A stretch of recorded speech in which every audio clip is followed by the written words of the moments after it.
It is a real great pleasure for me to be here with you today, Eric Grayson. Appreciate you coming all the way from Indianapolis out here to Wildflower Woods Cabin to sit down and talk about film history and preservation. Well, it's an honor to meet you and your family, and all kinds of people that I've read about, and all kinds of pictures that I've seen, and that's all kinds of really cool things. I really appreciate it.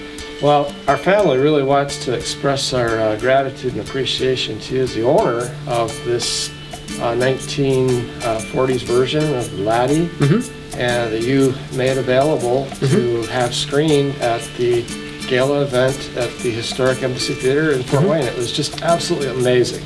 So it's a great film. It's one of the best of the surviving Gene Stratton-Porter films. And it's one that I think plays best with modern audiences.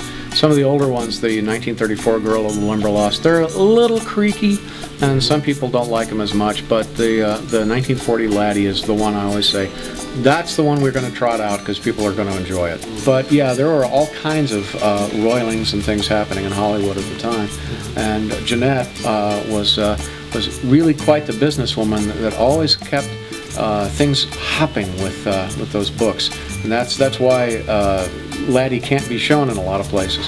It cannot be shown on any Turner station because they own the RKO library, and the RKO library has a contract with the original producers saying they're no longer allowed to show it because they don't own the rights. But strangely enough, there are no more rights, and so those have been expired long ago. So I can show it. Rights don't exist, but they can't show it because they have a contract. It's a nightmare. Well, I know that I personally appreciate all that you're doing to try to locate these lost films or fragments of them.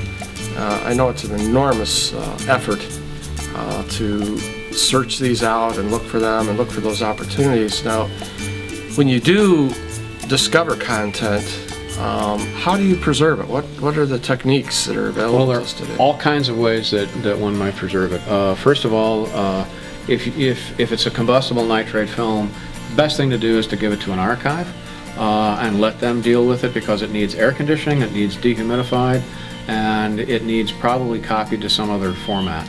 And I haven't found any Gene Stratton-Porter films in that form. What I've found is all triacetate films from the 1950s that were reprinted for television. And those are not really things that the archives love to have because they consider them inferior copies. They were print downs from the 35 millimeter to the 16 millimeter format that they used for television. And so even though what I have on the 16 millimeter for some of the Gene Stratton-Porters are very rare, the archives say, well, we'd really rather have them on 35. So I have these, and they have their own deterioration issues. They get vinegar syndrome, which is a deterioration that happens, and it smells like a rotten salad in your back room. And so that has to be treated with camphor, and it has to have some issues for dehumidifying and getting everything as dry as possible. Those kinds of things are very important. And if you have a unique print that does not exist anywhere else, you still have to go harangue an archive, and sometimes you have to tell them, this is the only print, you must copy this. And even then they say, they have so many things that they have to do, and so many things that they want to do, and you have to really make a case, this is not going to get preserved unless you guys do it. And that's how you get them preserved. Well, one of the reasons that I personally feel it's important to preserve these films is for the purposes of educating film students today.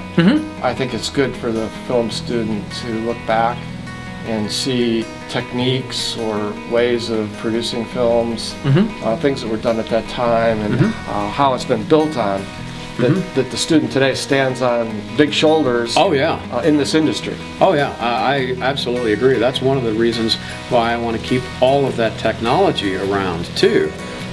Because the students today are sitting here looking with digital cameras, and if you screw it up, then you find, okay, fine, delete, and then you start again.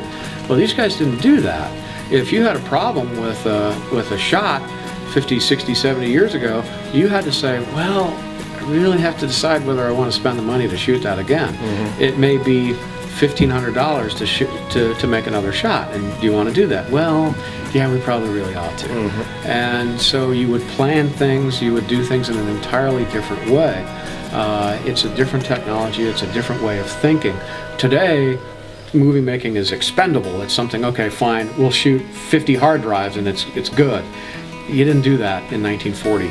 You said, here's my shots, here's my shot list, here's what I'm going to do, let's do it, and let's do it in 2 or 3 takes. And you hired actors that could do that. If you had an actor that was going to muff his lines, he was out. You had an actor that could look at the script, get it right, get it finished, and be out. Especially with the low budgeters that were being done with Gene Stratton-Porter's books. Those things were cheap, and you had actors that were reliable and knew exactly what they were going to do. They had to be efficient. Yes. And it's about making money. Yes. And it didn't even matter if they were good and convincing. They had to be just good enough to get the point across and not muff the lines. If they were good enough to do that, it was okay.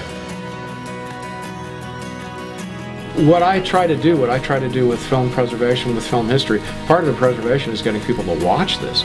And so you tell people, this is a movie that was made before Star Wars, let's come see it. And you know, you get a lot of resistance to that. Oh no, it's old and it's boring. No, it's not. It's fun. Give it a chance. And so, yeah, I encourage people, if you find something in the attic, let's get it to somebody who can do something with it. But don't think you're going to put your kids through college on it, because that's not going to happen.